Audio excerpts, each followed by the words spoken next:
Aku hanya ingin memberinya kejutan ulang tahun pernikahan, tapi yang kudapat justru siraman anggur merah di wajahku. Hari itu juga, kuputuskan untuk membuat suamiku menjerit histeris saat pulang ke rumah. Sebelum kita mulai lebih lanjut, yuk, tekan tombol suka, serta tombol subscribe agar tidak ketinggalan kisah menarik lainnya. Dan jangan lupa absen asal kota Bapak Ibu di kolom komentar. Semoga rezeki kita semua dilancarkan, kesehatan kita diberkahi, dan keluarga kita selalu harmonis dalam lindungannya. Amin. Kotak bludru merah di tanganku ini harganya setara dengan biaya hidup satu keluarga sederhana selama setahun penuh. Aku memandangnya lamat-lamat, memastikan tidak ada debu kecil apapun yang menempel di permukaannya. Di dalamnya tersimpan sebuah jam tangan buatan Swiss yang sudah dipesan Bayu sejak 6 bulan lalu. Tapi dia selalu mundur membelinya karena harganya yang memang tidak masuk akal. Bukan karena kami tidak mampu, tapi karena Bayu selalu tahu cara memainkanku.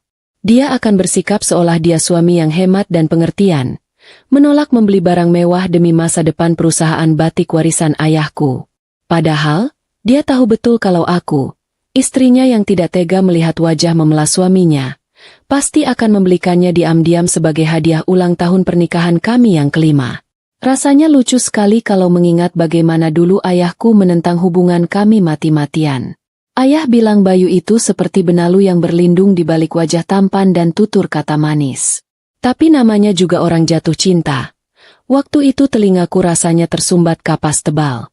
Aku tetap menikahinya, mengangkat derajatnya dari seorang staf biasa menjadi pendamping hidup pewaris tunggal perusahaan batik terbesar di kota ini. 5 tahun berlalu.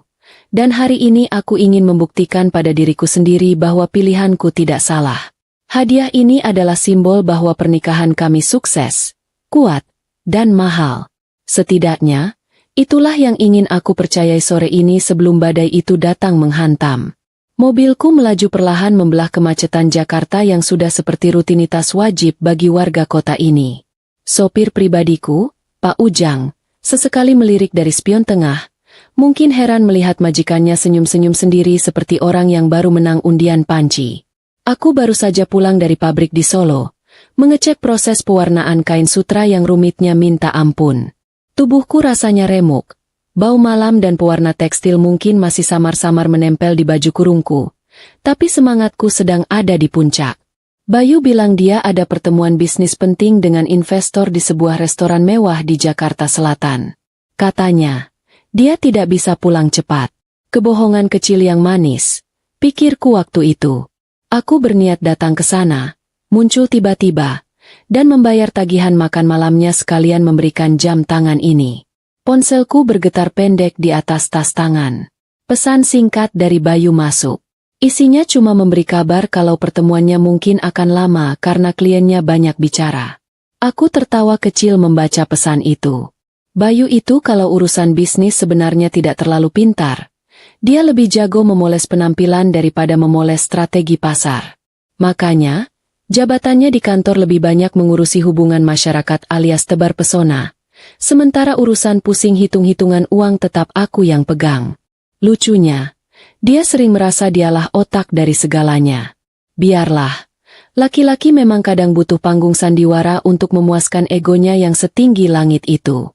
Restoran yang dipilih Bayu ini memang terkenal sebagai tempatnya orang-orang yang ingin terlihat kaya. Padahal mungkin cicilan kartu kreditnya sedang megap-megap. Bangunannya bergaya Eropa klasik dengan lampu-lampu gantung kristal yang harganya mungkin bisa buat beli rumah subsidi. Begitu aku turun dari mobil, seorang pelayan dengan seragam rapi langsung menyambutku. Dia sempat menatap penampilanku dari ujung kaki ke ujung kepala. Mungkin di matanya, aku terlihat kurang glamor dibandingkan tamu-tamu lain yang datang dengan gaun pesta dan berlian sebesar biji salak. Aku cuma pakai baju kerja biasa dan kerudung sederhana. Tapi tatapan meremehkan itu langsung berubah hormat begitu dia melihat tas tangan yang aku bawa. Ah, dunia ini memang dangkal sekali. Rasa hormat orang seringkali ditentukan oleh merek apa yang menempel di badan kita. Suasana di dalam restoran itu remang-remang romantis. Jenis pencahayaan yang disukai pasangan yang sedang kasmaran atau orang yang ingin menutupi keriput di wajahnya. Ada alunan musik piano lembut yang mengalun, cukup pelan supaya orang tidak perlu berteriak saat mengobrol, tapi cukup keras untuk menyamarkan suara denting garpu. Aku meminta pelayan untuk tidak mengantarku ke meja. Aku bilang aku ingin mencari suamiku sendiri untuk memberinya kejutan. Pelayan itu mengangguk paham. Mungkin dia pikir ini adegan manis seperti di drama televisi. Padahal, dia tidak tahu kalau beberapa menit lagi, tempat kerjanya ini akan berubah menjadi arena pertunjukan drama paling memalukan. Mataku menyapu seluruh ruangan, mencari sosok laki-laki dengan kemeja biru tua yang tadi pagi aku setrika sendiri dengan penuh perasaan. Restoran ini cukup luas, dibagi menjadi beberapa area dengan penyekat tanaman hias artifisial. Cukup sulit menemukan seseorang di antara pencahayaan yang minim ini. Aku berjalan pelan, berusaha tidak menimbulkan suara gaduh dengan sepatu hak tinggiku. Jantungku berdebar-debar, bukan karena takut, tapi karena antusias membayangkan wajah kaget Bayu saat melihatku. Aku sudah menyusun kalimat manis di kepalaku, sesuatu seperti, "Selamat hari pernikahan, sayang. Terima kasih sudah bekerja keras." Kalimat yang kalau diingat sekarang, rasanya ingin aku muntahkan kembali. Di sudut ruangan, dekat jendela besar yang menghadap ke taman belakang, aku melihat punggung yang sangat aku kenal. Postur tubuhnya tegap, rambutnya dipangkas rapi dengan gaya kekinian, dan dia sedang duduk santai bersandar di kursi. Itu Bayu. Senyumku mengembang lebar. Tapi langkahku terhenti mendadak. Seolah ada tangan tak kasat mata yang menahan kakiku untuk melangkah lebih jauh. Ada yang aneh. Di hadapannya, tidak ada sosok bapak-bapak investor tua atau rekan bisnis berjas formal seperti yang aku bayangkan. Kursi di hadapannya diduduki oleh seorang wanita. Dan wanita itu jelas bukan rekan bisnis yang sedang membicarakan soal ekspor kain batik. Wanita itu masih muda. Mungkin usianya baru awal 20-an. Dengan rambut panjang bergelombang yang dibiarkan tergerai indah. Dia mengenakan gaun merah tanpa lengan yang potongannya sangat berani, menampilkan kulit putih mulusnya di bawah siraman cahaya lampu kuning restoran. Punggungnya yang terbuka sedikit terlihat saat dia condong ke depan, mendekatkan wajahnya ke arah Bayu. Mereka tertawa. Bukan tawa sopan antar rekan kerja, tapi tawa renyah, manja, dan intim. Tawa yang biasanya hanya keluar dari mulut orang-orang yang sedang dimabuk asmara.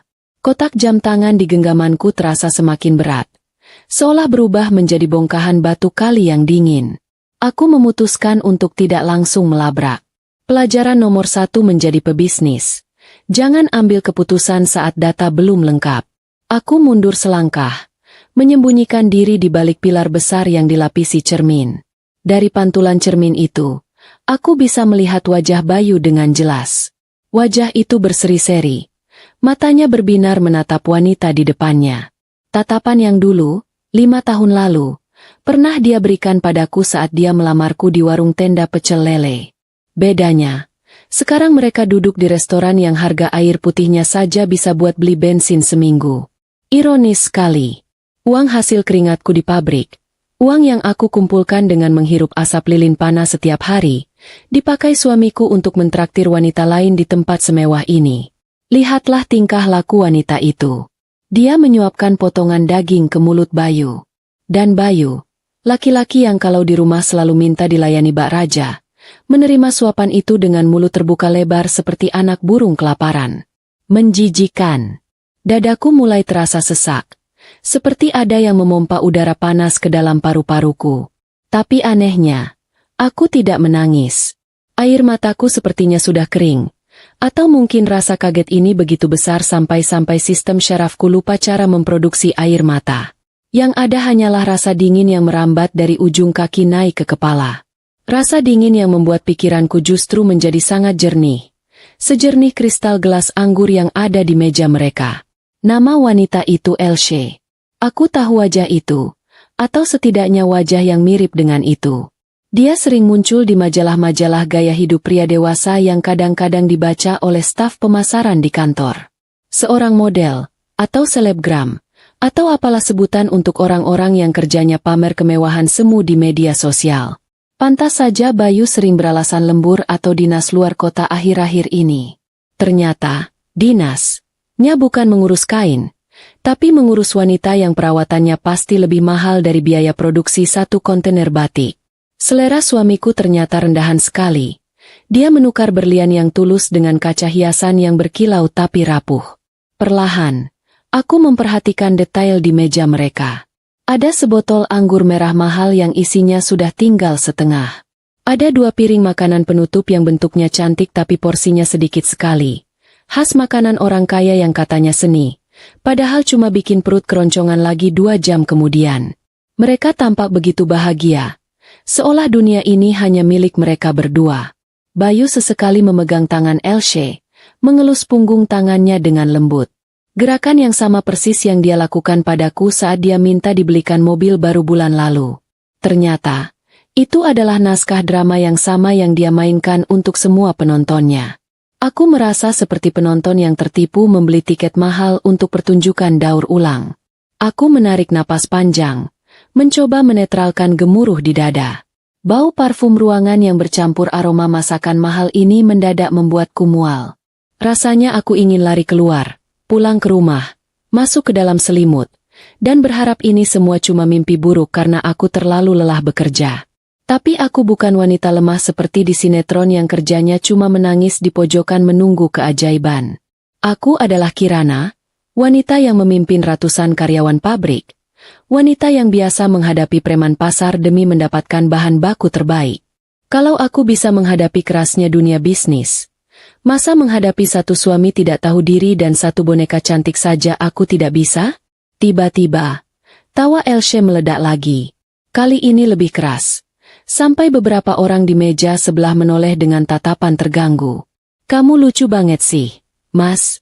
Istrimu yang di rumah itu beneran gak tahu kalau tas branded yang kamu kasih ke aku itu belinya pakai kartu kredit dia. Suara Elsie terdengar samar tapi cukup jelas di telingaku yang sudah menajam. Darahku mendidih seketika. Jadi, tagihan kartu kredit yang membengkak bulan lalu dengan rincian toko butik mewah itu bukan untuk klien? Bayu bilang itu hadiah untuk istri rekan bisnisnya agar kontrak kerjasama lancar. Ternyata, tas itu sekarang sedang duduk manis di kursi sebelah wanita itu. Kebodohanku rasanya sudah mencapai level tak terhingga. Aku bukan cuma dikhianati, tapi aku juga yang membiayai pengkhianatan itu sendiri. Hebat sekali skenarionya. Bayu. Bayu tertawa menanggapi ucapan Elsie. Dia itu sibuk sama pabriknya yang bau malam itu. Dia nggak bakal sadar. Lagian, dia terlalu percaya sama aku. Wanita karir yang sibuk itu gampang dibohongi. Yang penting dikasih perhatian dikit pas pulang ke rumah. Beres urusan. Kalimat itu adalah pemicunya. Kalimat itu membakar habis sisa-sisa kesabaranku. Pabrik bau malam. Katanya, pabrik itulah yang membiayai kemeja sutra yang dia pakai sekarang. Pabrik itulah yang membayar cicilan mobil mewah yang dia bawa. Pabrik itulah yang membuat dia bisa duduk di sini dan bukannya makan di warteg pinggir jalan. Penghinaan ini sudah kelewat batas. Aku melangkah keluar dari persembunyianku. Langkahku mantap. Tidak ada lagi keraguan. Bunyi hak sepatuku beradu dengan lantai marmer terdengar berirama. Tak, tak, tak. Seperti hitungan mundur bom waktu yang siap meledak. Pelayan yang tadi menyambutku sempat ingin mendekat. Mungkin mau menawarkan bantuan. Tapi aku mengangkat tangan sedikit, memberinya isyarat untuk minggir. Aura di sekelilingku mungkin sudah berubah gelap. Karena pelayan itu langsung mundur dengan wajah pucat. Aku terus berjalan lurus menuju meja nomor 8. Meja tempat 2 manusia paling tidak tahu diri sedang merayakan kebodohan mereka. Jarak kami semakin dekat. 5 meter. 3 meter. Mereka masih belum menyadari kehadiranku. Elsie sedang sibuk membetulkan letak rambutnya sambil memonyongkan bibir ke arah kamera ponsel. Mungkin mau bikin konten untuk pamer ke pengikut mayanya. Bayu sedang sibuk menuangkan sisa anggur merah ke gelasnya. Bergaya sok ahli minuman padahal membedakan teh manis dan teh tawar saja kadang dia salah. Pemandangan ini begitu sempurna untuk dihancurkan. Aku menggenggam kotak jam tangan di tangan kiriku erat-erat. Sementara tangan kananku bebas, siap untuk melakukan apapun yang diperlukan. Selamat malam. Sapaku. Suaraku tenang, datar, dan dingin. Sangat kontras dengan gemuruh api di dalam dada. Bayu yang sedang mengangkat gelas. Tangannya langsung membeku di udara. Elsie yang sedang melihat layar ponsel, mendongak kaget. Waktu seolah berhenti berputar di meja nomor 8 itu. Mata Bayu membelalak lebar saat melihatku berdiri menjulang di samping meja mereka. Wajahnya yang tadi merah merona karena alkohol dan tawa, seketika berubah pucat pasi seperti mayat yang lupa dikafani. Mulutnya terbuka sedikit, tapi tidak ada suara yang keluar. Dia seperti ikan mas koki yang kehabisan oksigen. Kirana? Akhirnya nama itu keluar dari mulutnya dengan gagap. Gelas di tangannya bergetar hebat, membuat cairan merah di dalamnya beriak panik. Aku tersenyum manis. Senyum paling manis yang bisa aku buat. Senyum yang sama seperti saat aku memecat manajer keuangan yang ketahuan korupsi tahun lalu. Wah, mesra sekali pertemuannya, Mas. Ini investor baru yang kamu ceritakan? Muda sekali ya, berbakat sepertinya. Sindirku sambil melirik Elsie yang kini menatapku dengan campuran rasa bingung dan kesal. Wanita itu belum tahu siapa aku. Dia mungkin berpikir aku hanya kerabat atau kenalan Bayu yang datang mengganggu. Kamu, ngapain di sini? Tanya Bayu dengan suara yang mulai terdengar panik. Bukannya meminta maaf atau berusaha menjelaskan. Nada bicaranya malah terdengar menuduh. Khas sekali orang salah yang tertangkap basah.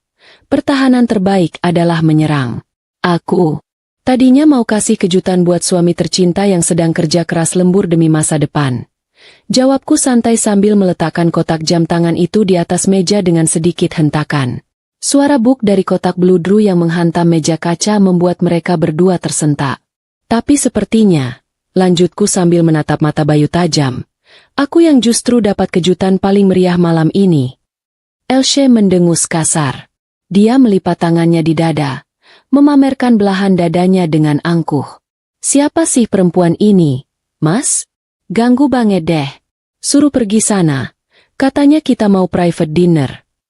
Mendengar ucapan Elsie, Bayu bukannya membelaku, malah terlihat semakin panik dan salah tingkah. Dia menatapku, lalu menatap Elsie, bingung harus memihak siapa. Di satu sisi ada istri sah yang memegang kendali atas seluruh aset keuangannya. Di sisi lain ada wanita simpanan yang memegang kendali atas nafsu dan egonya. Dan seperti dugaan terburukku, laki-laki pengecut ini memilih pilihan yang paling bodoh. Kirana, pulang sana. Desis Bayu sambil melirik kiri kanan, takut jadi pusat perhatian. Penampilanmu itu loh, bikin malu. Bau pabrik. Nanti kita bicara di rumah. Kalimat itu meluncur begitu saja. Bikin malu. Bau pabrik. Kata-kata itu mengiang di telingaku, lebih menyakitkan daripada tamparan fisik. Aku menatap suami yang sudah 5 tahun aku banggakan itu.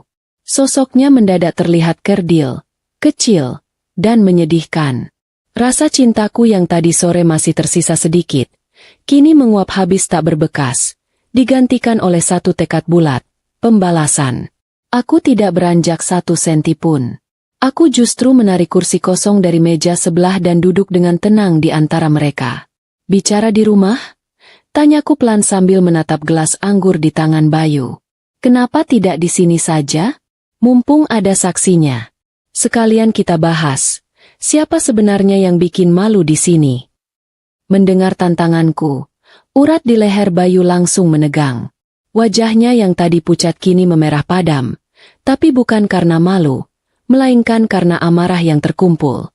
Dia merasa harga dirinya terinjak di depan gundiknya. Elsie sendiri mulai memasang wajah cemberut. Tatapan kesalnya menyisirku dari ujung kaki ke ujung kepala. Tentu saja dia kesal. Drama murahan yang aku hadirkan ini merusak malam romantisnya dan mengancam dompet barunya. Dia pasti sudah membayangkan Bayu akan membelikannya hadiah lain setelah makan malam ini. Kamu ini Tulia, Kirana? Aku bilang pulang. Bentak Bayu. Suaranya naik 1 oktav. Cukup keras untuk menarik perhatian beberapa meja di sekitar kami. Aku Tuli? Balasku santai. Menarik napas dalam. Atau kamu yang lupa kalau yang kamu bentak ini adalah direktur utama perusahaan yang memberimu gaji setiap bulan? Bayu terdiam. Kalimatku berhasil menembus egonya. Dia tahu betul. Dia cuma bisa bersikap arogan di luar rumah. Tapi di dalam gerbang perusahaan, dia hanyalah boneka yang sewaktu-waktu bisa aku tarik benangnya.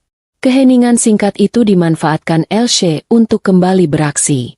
Mas, ini siapa sih? Berisik banget. Aku nggak suka deh drama-drama norak kayak gini. Rengek Elsie sambil menggoyang-goyangkan lengan Bayu dengan manja. Dia jelas mencoba memancing Bayu agar mengambil tindakan, menunjukkan padaku bahwa dia adalah prioritas suamiku sekarang. Rengekan manja Elsie ternyata berhasil memicu Bayu. Matanya menatapku dengan kebencian yang terang-terangan, seolah akulah sumber dari semua kemalangannya. Dia tidak bisa memecatku dari perusahaan. Dia juga tidak bisa berteriak lebih keras karena itu akan makin mempermalukannya. Jadi, dia memilih jalan termudah dan paling keji untuk membungkamku. Tangannya menyambar gelas berkaki tinggi di depannya. Gelas yang tadinya berisi sisa anggur merah mahal, cairan yang konon katanya melambangkan keanggunan. Biur. Cairan merah pekat dan dingin itu ia siramkan begitu saja ke wajahku. Tepat sasaran. Aku tidak sempat menghindar.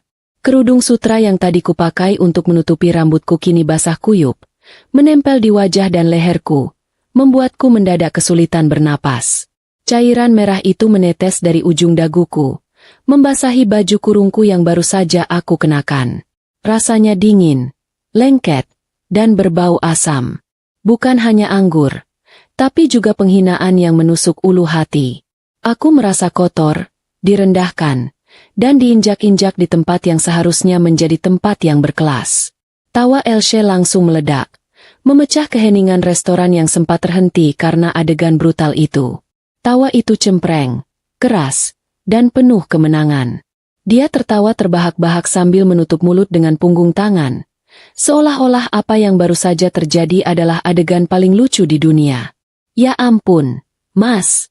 Airnya pas banget, kayak di film-film. Seru Elsie di sela-sela tawanya. Lihat deh, istrinya persis kayak ayam kehujanan. Gimana? Nyonya besar? Segar? Aku diam. Aku tidak bergerak, tidak menyeka cairan lengket yang menetes dari wajahku. Aku hanya duduk di sana, membiarkan dinginnya anggur itu menenggelamkanku. Aku memejamkan mata sebentar, merasakan rasa dingin dan asam itu mengalir. Dalam keheningan di mataku, aku mendengar tawa Elsie yang semakin lama semakin keras, semakin lama semakin menjadi-jadi, seolah tawa itu adalah tamparan paling menyakitkan yang dia berikan padaku. Tawa itu lebih kejam daripada siraman Bayu. Lalu, dalam keheningan mataku itu, api mulai menyala. Bukan api kemarahan yang membakar dan membutakan, tapi api dendam yang dingin, terukur, dan sangat fokus. Semua rasa sakit, rasa malu, dan semua pengorbanan yang sudah aku berikan pada Bayu selama 5 tahun terakhir, semuanya langsung menguap, hangus menjadi abu. Yang tersisa hanyalah tekad baja. Aku harus menghancurkan mereka. Tapi tidak dengan berteriak, tidak dengan menangis, apalagi dengan memohon. Aku akan melakukannya dengan cara yang paling efektif, cara yang paling dikuasai seorang pebisnis. Pembalasan yang terencana sempurna. Aku membuka mata. Tawa Elsie masih terdengar nyaring.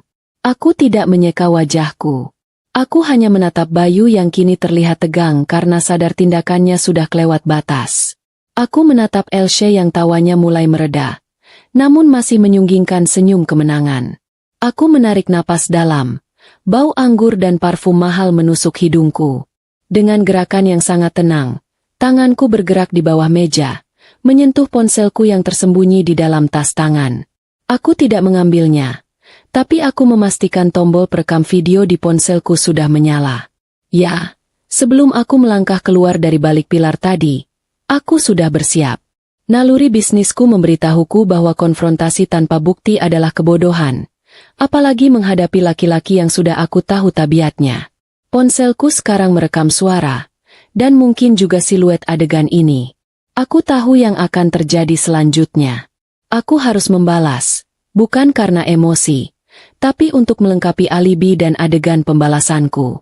Mataku tertuju pada makanan yang baru saja diantar ke meja Elsie, sebuah mangkuk keramik berisi sup krim panas yang masih mengepulkan uap.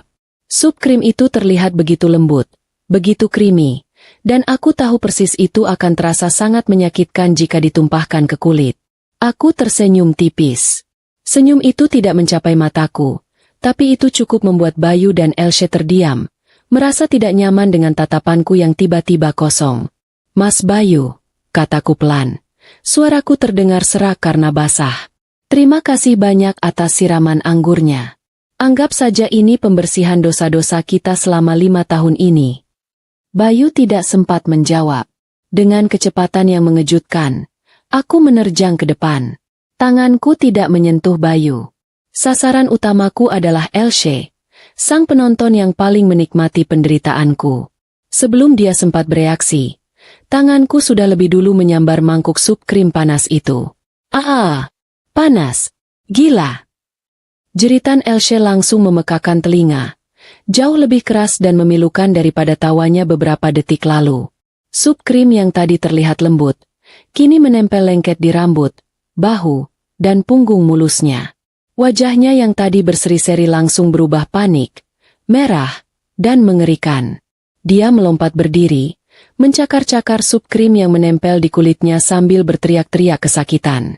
Bau anggur di udara langsung tertutup oleh aroma gurih sup krim dan bau kulit yang sedikit hangus. Bayu langsung terlonjak dari kursinya, melihat pemandangan di depannya dengan mata terbelalak. Dia terlihat sangat bingung. Tidak tahu harus menolong kekasihnya yang kesakitan atau menghadapi istrinya yang kini berdiri tegak, dengan kerudung basah menempel di kepala, dan tatapan penuh api. "Kirana, kamu gila ya? Apa yang kamu lakukan?" teriak Bayu. Kali ini suaranya benar-benar dikuasai kepanikan murni. Aku mengambil serbet bersih dari meja, menyeka anggur dari wajahku dengan gerakan pelan, seolah aku baru saja membersihkan sedikit noda debu di etalase toko. Aku menatap Elsie yang masih merengek kesakitan, lalu mengalihkan tatapan pada Bayu. "Gila? Aku hanya mengajarkan pacarmu ini sedikit tata krama," jawabku santai. "Kalau dia suka tertawa saat orang lain disakiti, dia harus siap kalau gilirannya tiba." Bayu mencoba meraih lenganku, mungkin bermaksud menarikku keluar sebelum keributan ini makin meluas. Tapi aku mundur selangkah, menjaga jarak. "Jangan sentuh aku," kataku dingin. "Tanganmu baru saja menyentuh dia, dan baru saja menyiramku. Tanganmu sudah kotor, Mas." Aku mengeluarkan ponselku dari tas dan mematikan rekaman video. Lalu kuangkat ponsel itu sejajar dengan pandangan matanya. "Anggap saja ini bonus kejutan untuk ulang tahun pernikahan kita. Bayu, air anggurmu, tawa pacarmu, dan jeritannya barusan. Semuanya terekam dengan jelas. Tunggu saja, besok pagi kamu akan jadi bintang," ancamku. Wajah Bayu langsung berubah ungu. Dia mengerti maksudku. Dia tahu persis bahwa istrinya ini tidak main-main.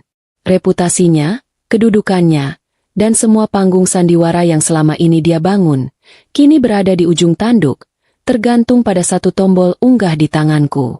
Bayu terdiam kaku, hanya menatapku dengan mata yang memancarkan ketakutan luar biasa. Aku tersenyum puas.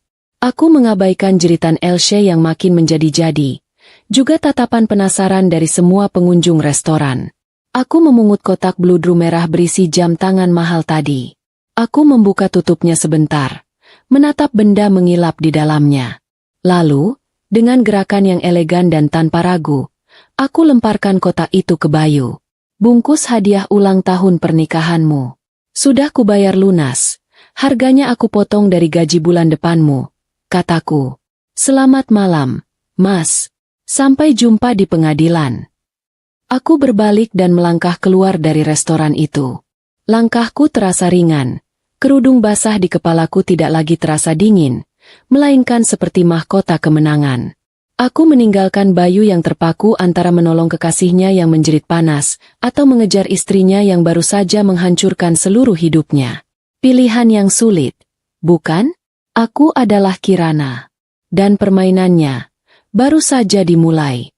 Begitu aku masuk ke mobil, rasa sakit di pipi dan rasa lengket di rambut akibat siraman anggur tadi baru benar-benar terasa. Aku menyuruh Pak Ujang untuk tidak kembali ke rumah. Rumah itu, yang kubeli dengan uang jerih payahku sendiri, kini terasa kotor dan menyesakan, sudah tercemar oleh kebohongan suamiku. Aku mengarahkan Pak Ujang ke sebuah hotel bintang 5 yang letaknya jauh dari pemukiman kami. Aku butuh tempat yang aman, tenang, dan kedap suara untuk menenangkan diri dan menyusun rencana. Dalam perjalanan, aku melakukan dua hal yang akan mengubah nasib Bayu dan Elsie selamanya. Pertama, aku membuka ponsel dan menghentikan rekaman. Durasi video itu cukup panjang, menangkap setiap detik pertengkaran, siraman anggur Bayu, tawa jahat Elsie, dan jeritan histerisnya saat sup panas mendarat di tubuhnya. Kedua, aku membuka aplikasi media sosial. Aku tahu betul kekuatan rakyat di dunia maya. Mereka adalah hakim paling kejam dan paling cepat dalam menjatuhkan vonis. Aku memotong video itu, hanya menyisakan bagian paling dramatis. Saat Bayu menyiramku, saat Elsie tertawa, dan adegan klimaksnya. Di bagian deskripsi, aku menulis kalimat singkat, dingin, dan lugas. Aku menyebutkan nama restoran, tanggal kejadian, dan yang paling penting, aku menandai akun media sosial Elsie yang ternyata sangat mudah ditemukan. Aku juga menyertakan satu foto selfieku di dalam mobil, dengan wajah masih basah dan baju ternoda anggur, sebagai bukti fisik visualisasi penderitaanku. Aku menamainya sebagai bukti kekerasan dalam rumah tangga. Dengan jari yang gemetar, bukan karena takut, tapi karena adrenalin yang memuncak, aku menekan tombol unggah. Dalam hitungan menit, badai digital itu mulai menerpa. Notifikasi di ponselku berbunyi tanpa henti, bagaikan alarm kebakaran yang tidak bisa dimatikan. Puluhan, ratusan, kemudian ribuan komentar mulai membanjiri unggahanku. Aku membaca beberapa di antaranya. Isinya campuran makian untuk Bayu dan Elsie, dukungan untukku, dan tentu saja, netizen yang bekerja cepat melacak identitas mereka berdua. Mereka cepat sekali menemukan siapa Elsie, si model yang sering pamer kemewahan yang ternyata dibayari istri sah. Mereka juga cepat mengetahui siapa Bayu, si direktur tampan yang ternyata pengecut dan tega menyakiti istrinya di depan umum. Aku mematikan notifikasi ponselku agar telingaku tidak pecah. Tugas utamaku sudah selesai, membongkar topeng mereka di depan publik. Sekarang, biarkanlah dunia yang bekerja untukku. Setibanya di kamar hotel yang mewah dan sunyi, aku langsung membersihkan diri. Aku melepas kerudung basah itu, membiarkan rambutku yang lengket tersiram air hangat. Di depan cermin kamar mandi, aku melihat pantulan wajahku yang bengkak dan merah. Bekas siraman anggur itu tidak meninggalkan luka bakar, tapi meninggalkan luka yang jauh lebih dalam di harga diriku. Namun, di balik wajah lelah itu, sepasang mata di cermin itu terlihat tajam, tanpa air mata, dan penuh tekad. Aku bukanlah korban yang akan menangis meratapi nasib. Aku adalah pelaku pembalasan yang baru saja menekan tombol detonator. Aku menghubungi Pak Hasan, pengacara kepercayaanku. Suara Pak Hasan terdengar panik karena dia sudah melihat video viral itu. Bu Kirana, astaga, Ibu di mana? Kita harus segera membuat laporan polisi atas kekerasan ini. Seru Pak Hasan dari seberang telepon. Tenang, Pak Hasan. Saya aman. Sekarang dengarkan saya baik-baik.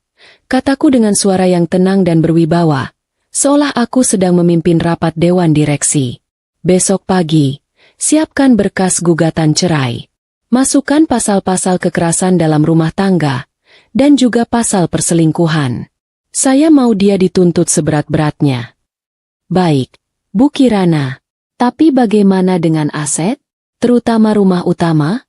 Tanya Pak Hasan, menyentuh inti masalah. Aku menarik napas panjang, tersenyum tipis pada pantulanku di jendela kamar hotel. Rumah 12 miliar itu bukan aset Gonogini, Pak Hasan, jelasku. Itu 100% aset warisan dari mendiang ayah. Sertifikat hak miliknya murni atas namaku. Dibeli jauh sebelum kami menikah. Bayu tidak punya hak sepeser pun. Besok pagi juga, segera hubungi Tuan Broto. Saya mau rumah itu terjual dalam 48 jam. Uangnya harus masuk rekening baru yang saya siapkan di luar negeri. Aku bisa mendengar Pak Hasan terdiam, mencerna instruksiku yang berkecepatan tinggi. Dia pasti terkejut melihat kliennya yang baru saja disiram anggur, bukannya menangis, malah merencanakan penjualan properti belasan miliar rupiah dalam semalam. Sangat bisa, Bu Kirana, jawab Pak Hasan akhirnya. Nadanya kini penuh kekaguman. Kami akan bergerak secepat kilat. Tapi, bagaimana dengan Bayu? Dia pasti akan panik luar biasa. Biarkan saja dia panik, ujarku dingin. Biarkan dia sibuk mengurus kekasihnya yang wajahnya penuh sup krim. Aku sudah menyiapkan panggung kehancurannya. Sekarang, tinggal kita eksekusi plot utamanya. Malam itu, saat Bayu sibuk mengurus Elsie di rumah sakit terdekat, yang pastinya harus dibayar tunai karena semua kartu kreditnya sudah aku blokir, aku sibuk merencanakan masa depanku yang baru. Aku melihat berita di ponsel. Karir Elsie di dunia maya langsung hancur. Semua kontrak kerjanya dibatalkan karena tekanan publik. Sementara itu, di kolom komentar, ribuan orang mulai menanyakan siapa nama perusahaan batik yang Bayu pimpin, menuntut agar dia juga dipecat. Aku tersenyum. Rencana pembalasan ini memang berjalan sangat lancar.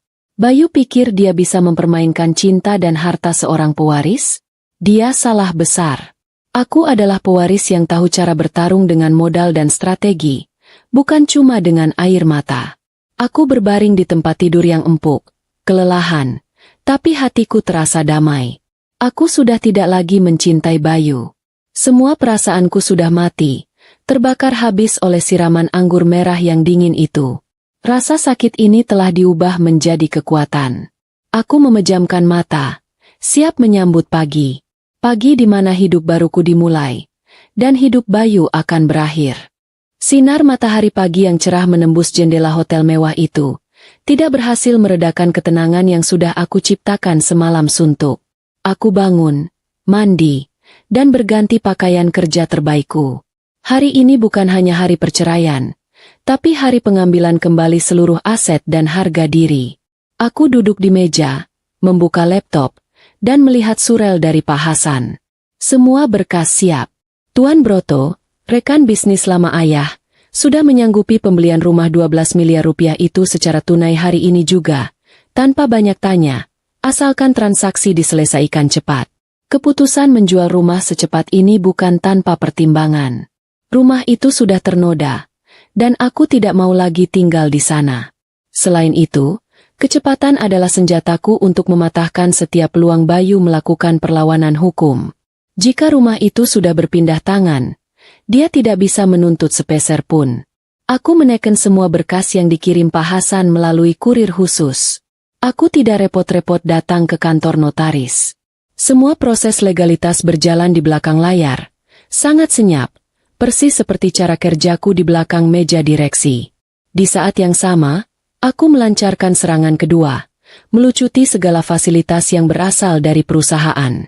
Mobil dinas mewah yang dipakai Bayu untuk pacaran dengan Elsie, yang atas nama perusahaan, aku suruh ditarik kembali ke gudang kantor. Tentu saja tanpa pemberitahuan. Bayu yang miskin uang tunai karena kartunya sudah kubekukan, pasti akan panik luar biasa begitu tahu mobil yang menjadi satu-satunya aset bergerak mewahnya itu lenyap. Aku juga mengeluarkan surat perintah resmi atas namaku sebagai pemegang saham utama. Isinya sederhana dan tegas. Bayu resmi diberhentikan dari jabatannya sebagai direktur pemasaran terhitung mulai hari ini. Alasan pemecatan adalah tindakan tercela yang mencoreng nama baik perusahaan dan merugikan reputasi bisnis. Aku memastikan surel pemberitahuan pemecatan itu dikirim ke semua dewan komisaris, tepat di jam makan siang, agar mereka tidak sempat menahannya. Aku tidak peduli dia mau menjerit atau marah. Perusahaan itu milikku. Dan Bayu hanyalah benalu yang harus dicabut akarnya. Sambil menikmati kopi pagiku, aku menghubungi bank, bukan bank biasa, melainkan divisi layanan prioritas di mana aku adalah nasabah utama. Aku menggunakan bukti visum dari dokter dan laporan polisi yang sudah dibuat Pak Hasan pagi-pagi sekali sebagai dasar hukum. Permintaanku sederhana, bekukan semua rekening bersama dan kosongkan brankas penyimpanan pribadi yang diakses Bayu. Uang tunai dan semua surat berharga di dalamnya adalah milikku, hasil kerja keras dan warisan orang tua. Dia tidak berhak atas 1 rupiah pun. 3 jam berlalu. Ponselku bergetar sekali. Itu notifikasi dari bank. Jumlah uang yang sangat besar, setara 12 miliar rupiah, telah masuk ke rekening pribadiku yang baru. Aku tersenyum tipis. Selesai. Rumah itu kini milik Tuan Broto. Secara hukum, Bayu tidak punya tempat untuk pulang. Kepemilikan rumah mewah itu kini tercatat atas nama orang lain. Aku menatap laptopku. Bayu masih belum menghubungiku. Dia pasti masih sibuk mengurus Elsie yang wajahnya terkena sup panas dan mungkin juga sedang pusing karena kartu kreditnya ditolak. Dia berpikir aku hanya marah sesaat. Dia berpikir aku akan pulang dan menangis, lalu memaafkannya seperti biasa. Sayangnya, dia tidak tahu bahwa aku sudah mengubah rasa sakitku menjadi perusahaan pembongkaran aset pribadi. Aku memesan jasa kurir terbesar di kota. Bukan untuk mengirim dokumen, tapi untuk mengirim kantong sampah. Tujuanku selanjutnya, pulang, untuk terakhir kalinya, mengambil kunci dan menyerahkan sisa-sisa kehidupan Bayu pada nasib. Aku harus memastikan bahwa ketika dia kembali ke rumah yang dia anggap istana, yang dia temukan hanyalah kehampaan total. Rumah yang bisu dan sebuah kunci gerbang yang sudah tidak lagi berfungsi. Malam ini, aku akan tidur nyenyak. Tahu bahwa semua yang pernah aku berikan pada pria itu, sudah aku tarik kembali dengan perhitungan yang sangat matang. Sore itu, saat mentari mulai condong ke barat, aku tiba di depan gerbang rumah yang dulu kupanggil istana. Pemandangan di depan mataku adalah pemandangan kehancuran yang terencana. Gerbang besi hitam yang biasanya kawatnya berkilau, kini kusam. Di balik gerbang, mobil dinas mewah yang sering Bayu pakai sudah tidak ada. Mobil itu sudah ditarik dan kembali ke gudang kantor, menyisakan ruang kosong yang dingin di pelataran. Aku tahu, sekarang Bayu pasti sudah mulai panik dan sadar ada sesuatu yang tidak beres. Aku mengabaikan rasa geli di perutku dan berjalan masuk. Aku membawa beberapa pekerja pindahan profesional yang kupercayakan penuh, lengkap dengan truk besar yang parkir agak jauh di ujung jalan agar tidak menarik perhatian tetangga. Misiku sederhana, memastikan tidak ada satupun barang berharga yang tersisa di rumah 12 miliar ini saat pemilik baru mengambil alih besok pagi. Dan tentu saja, memastikan Bayu tidak menemukan apa-apa selain udara kosong ketika dia pulang. Aku memulai dari kamar tidur utama. Ruangan itu luas, dengan jendela besar menghadap taman. Tempat aku dan Bayu pernah membayangkan masa depan kami. Kenangan itu kini terasa seperti racun. Aku tidak merasakan nostalgia. Aku hanya merasakan jijik. Aku berdiri di ambang pintu, mengawasi para pekerja yang bergerak cepat.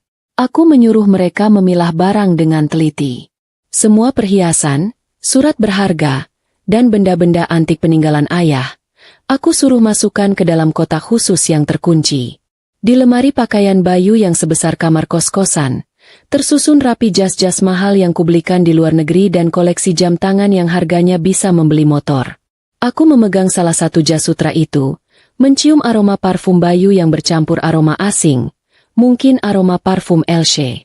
Tanpa emosi, aku memerintahkan mandor tim. Semua pakaian pria, sepatu, dasi, dan jam tangan di laci ini, bungkus dengan plastik sampah hitam. Jangan ada yang disisakan. Taruh di depan, di samping pos satpam. Mandor itu sempat terdiam, menatapku heran. Maaf Bu, ini barang-barang mewah, apa tidak dijual saja? Tanyanya hati-hati. Aku menggeleng tegas. Aku tidak mau lagi melihatnya, apalagi memegang uang hasil penjualan sampah itu. Aku tidak butuh uangnya. Aku hanya butuh dia tahu betapa murahnya nilai barang-barang ini di mataku sekarang. Mandor itu mengangguk paham. Para pekerja pun mulai memasukkan barang-barang berharga Bayu itu ke dalam kantong-kantong sampah besar. Sebuah pemandangan yang aneh dan lucu. Jas-jas mewah dan sepatu kulit impor berakhir di kantong plastik sampah hitam, seolah-olah itu adalah sampah rumah tangga yang sudah membusuk. Humor yang dingin, tapi entah kenapa, memuaskan sekali. Aku membayangkan wajah Bayu melihat hasil jerih payahku ini. Pindah ke ruang kerjanya. Meja mahoni yang selalu ia banggakan. Aku suruh angkut tanpa sisa. Di laci meja itu, aku menemukan beberapa map berisi surat-surat perusahaan yang tidak penting dan sebuah box bludru kecil. Aku membukanya. Di dalamnya ada sebentuk cincin berlian kecil yang pasti dia beli untuk Elsie, karena cincin itu jelas bukan seleraku. Alih-alih marah, aku justru tertawa kecil. Seberapa bodohnya pria ini. Masih sempat-sempatnya dia membelikan cincin untuk gundiknya. Padahal uang di dompetnya sudah tidak ada. Aku mengambil cincin itu, berjalan ke toilet terdekat, dan menjatuhkannya ke lubang kloset. Biarlah berlian itu berputar-putar bersama air, hilang ditelan saluran pembuangan. Dapur. Aku menyuruh semua peralatan canggih, lemari pendingin besar, dan oven yang harganya puluhan juta itu untuk diangkut. Aku tidak ingin meninggalkan apapun. Bahkan sendok garpu yang kami pakai bersama pun harus disingkirkan. Pengosongan ini bukan hanya soal harta, tapi soal membersihkan energi negatif dari rumah ini. Aku melewati ruang tamu.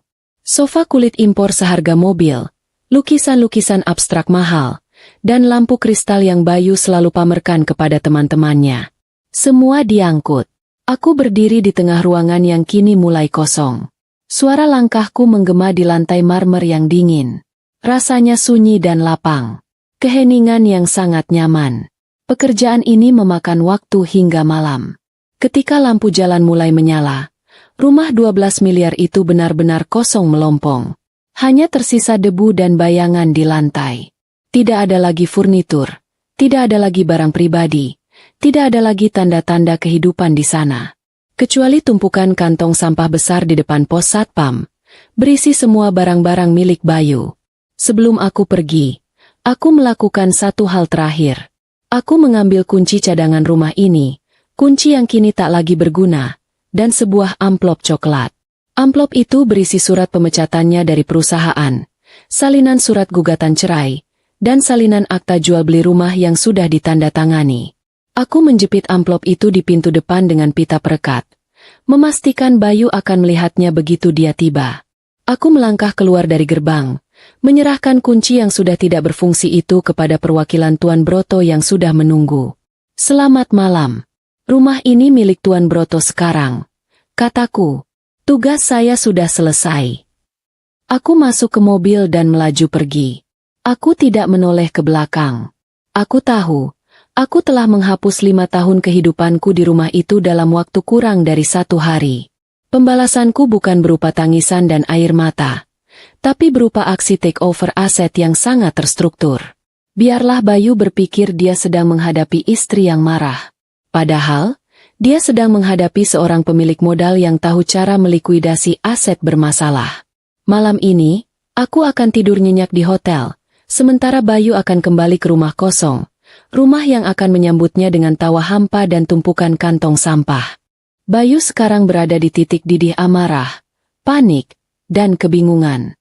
Sudah 2 hari sejak insiden siraman anggur dan sup krim panas itu, dan ia tidak punya kabar apa-apa dari Kirana.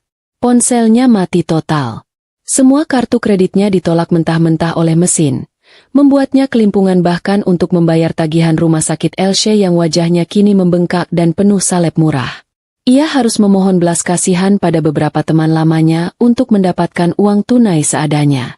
Satu-satunya tempat yang bisa ia tuju adalah apartemen sewaan Elsie yang ternyata jauh dari kesan mewah seperti yang dipamerkan di media sosial. Kamarnya sempit, pengap, dan berantakan. Kehidupan nyata Elsie hanyalah tiruan menyedihkan dari citra glamor yang ia jual di internet. Keadaan Elsie sendiri sama buruknya dengan Bayu. Wajahnya yang biasa dihiasi riasan mahal kini penuh noda bekas luka, dan jeritan histerisnya karena semua kontrak kerjanya dibatalkan dan akun media sosialnya diserang massa, membuat kepala Bayu makin pening. "Ini semua salahmu, Mas!" teriak Elsie sambil melempar bungkus mie instan ke arah Bayu. "Kenapa istrimu bisa tahu tentang kartu kredit itu? Kenapa dia bisa memecatku? Aku butuh uang untuk perawatan. Lihat wajahku. Karirku hancur." "Diam, Elsie. Aku sedang berpikir," bentak Bayu. Egonya yang selangit tidak mau mengakui bahwa ini adalah kesalahan mutlaknya. Ia menyalahkan Kirana yang terlalu kepo dan drama. Kirana pasti cuma menggertak. Dia itu lemah. Dia nggak akan berani menceraikanku. Paling dia cuma mau uang tebusan.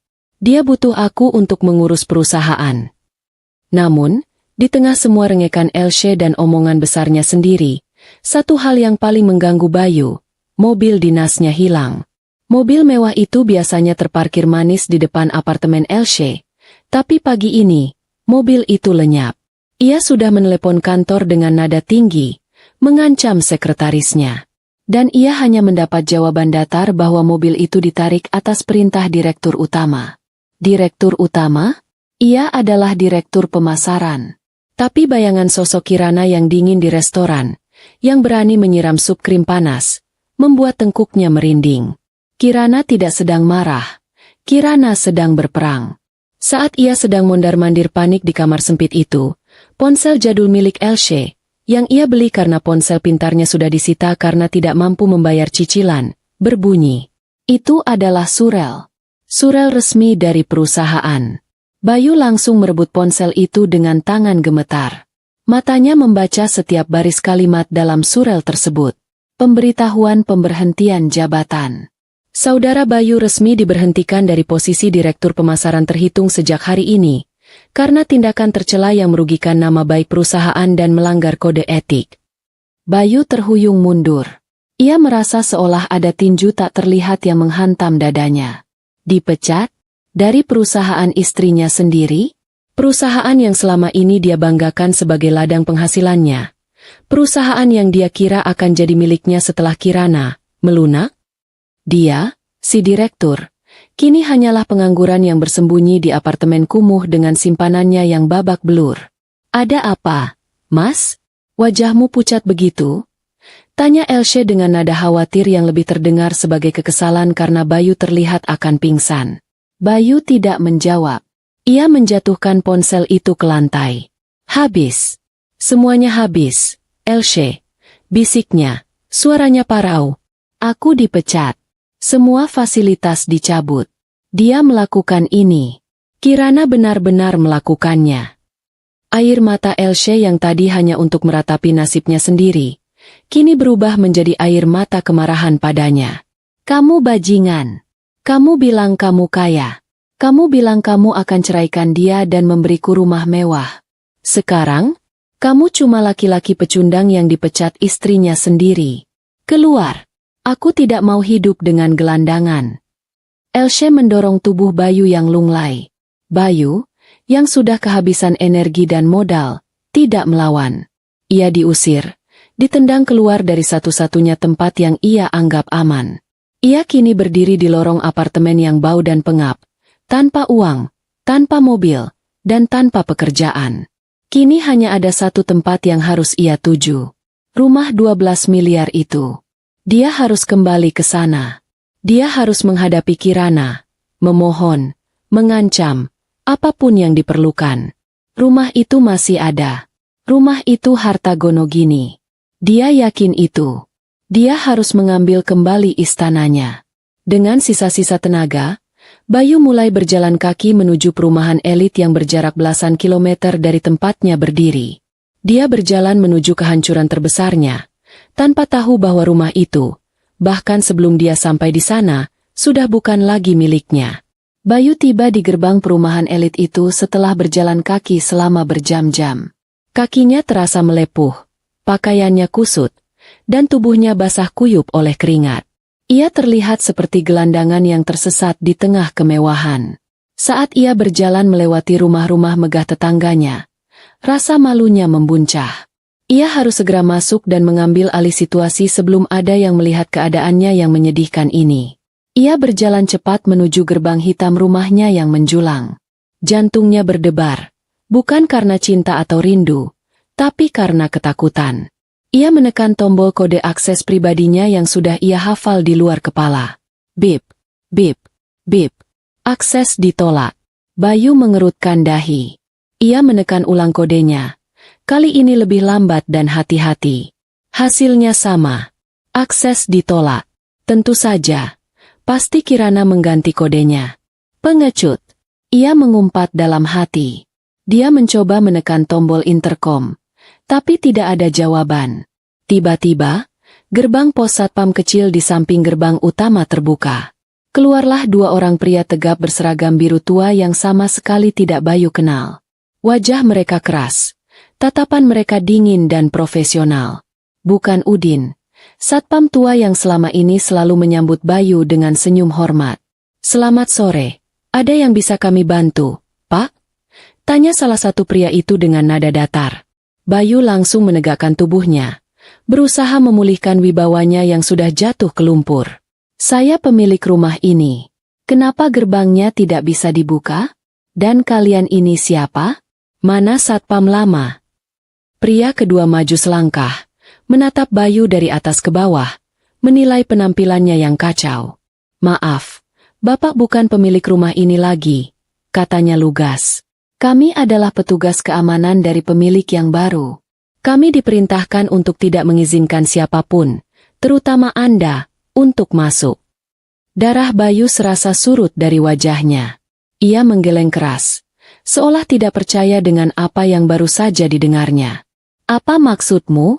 Pemilik baru? Kalian gila. Rumah ini milikku. Aku suaminya Kirana. Ini harta Gonogini.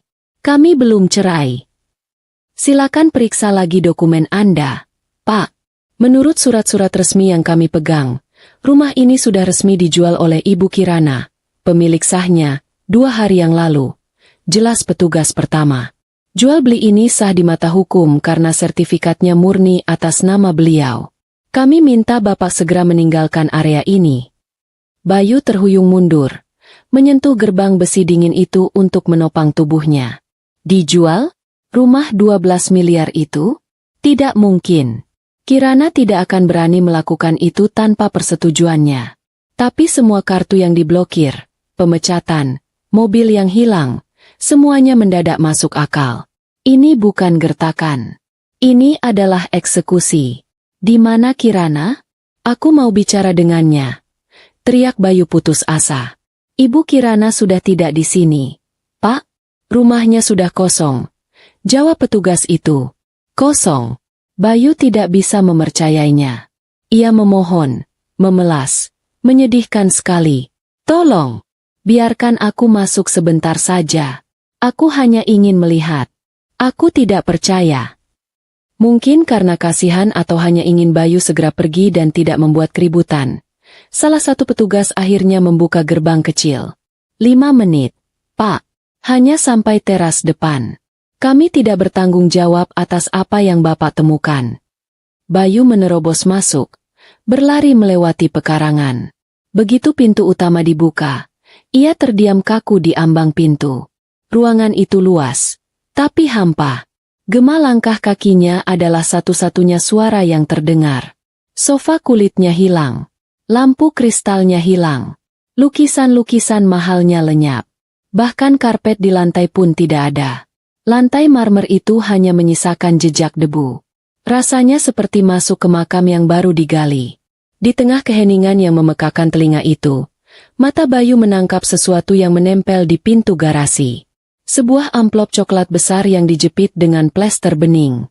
Dengan langkah gontai, ia mencabut amplop itu.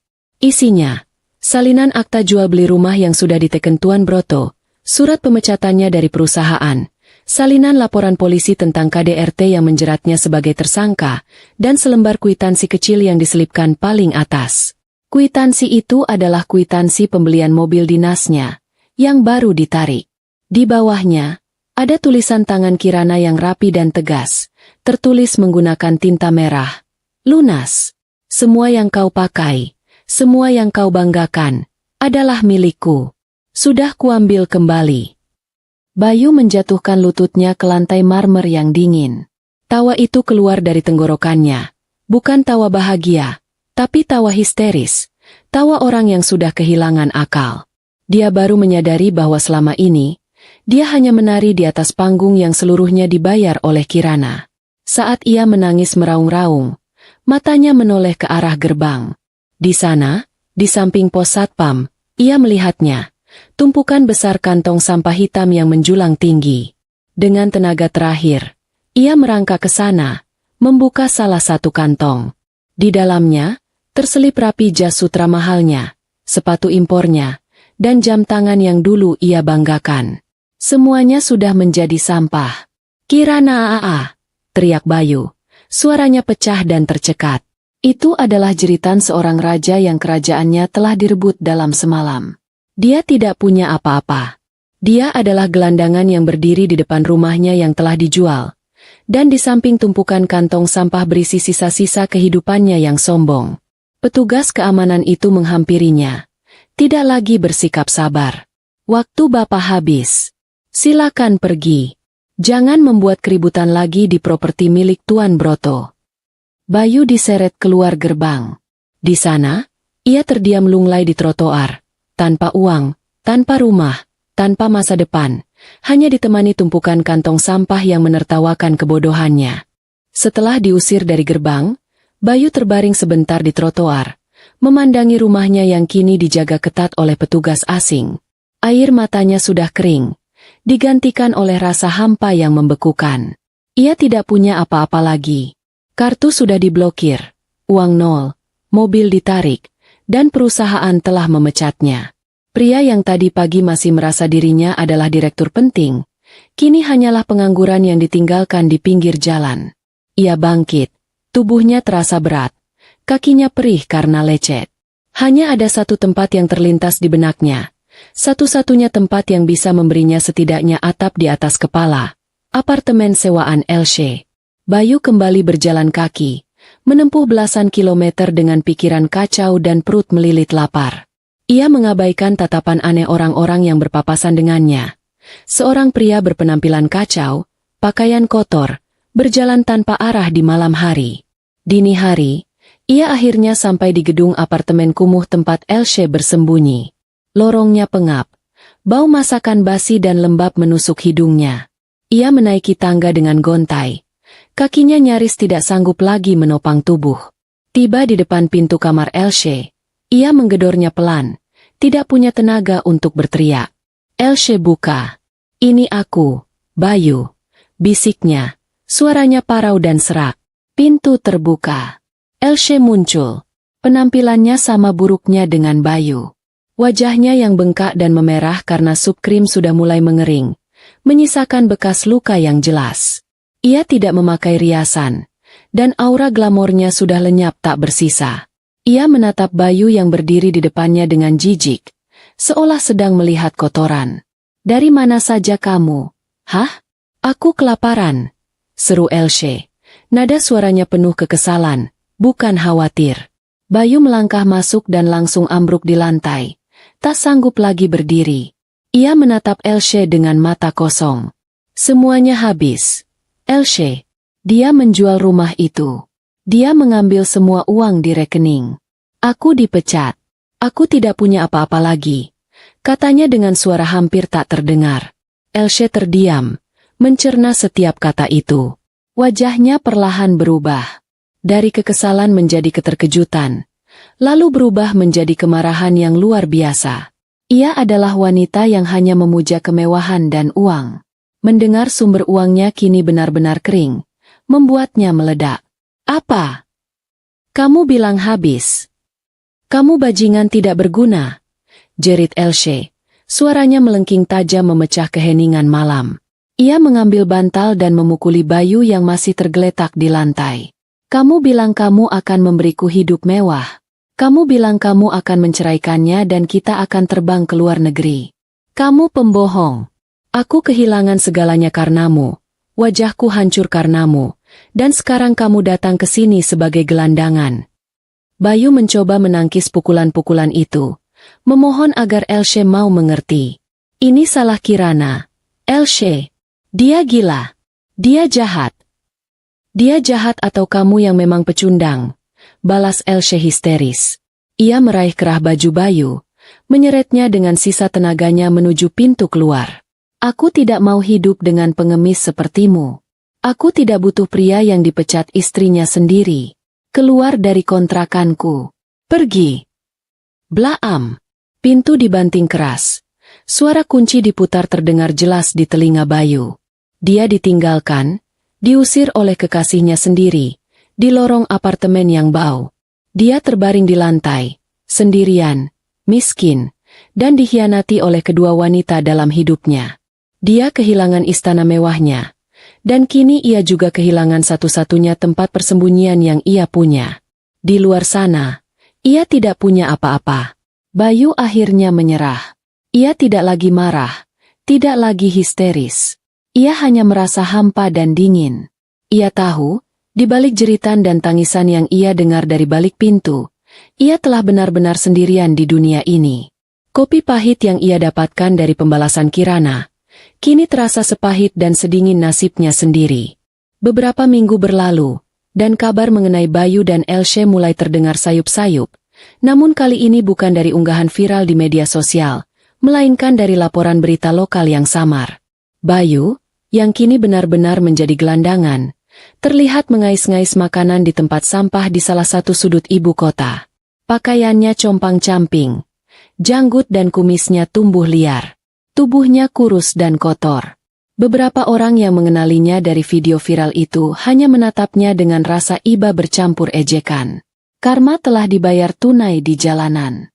Sementara itu, Elsie yang juga putus asa karena kehilangan seluruh pendapatannya dan terlilit utang biaya perawatan wajah, nekat mencoba peruntungan dengan melakukan penipuan daring skala kecil.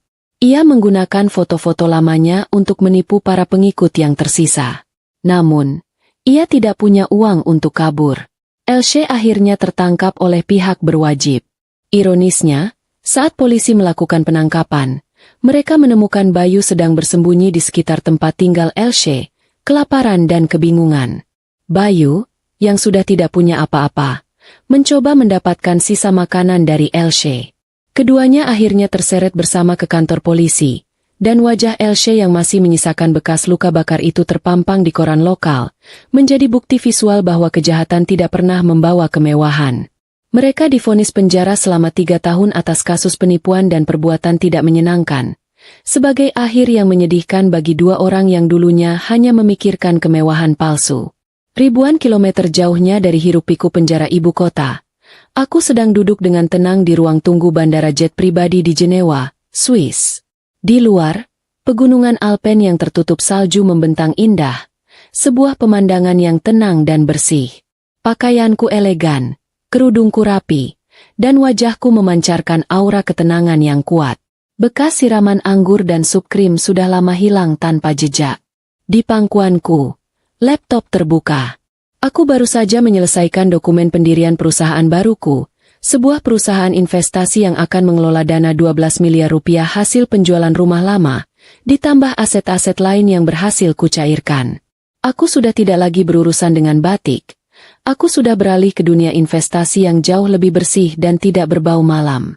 Aku kini adalah pemilik dari Kirana Holdings, sebuah entitas bisnis yang sepenuhnya independen.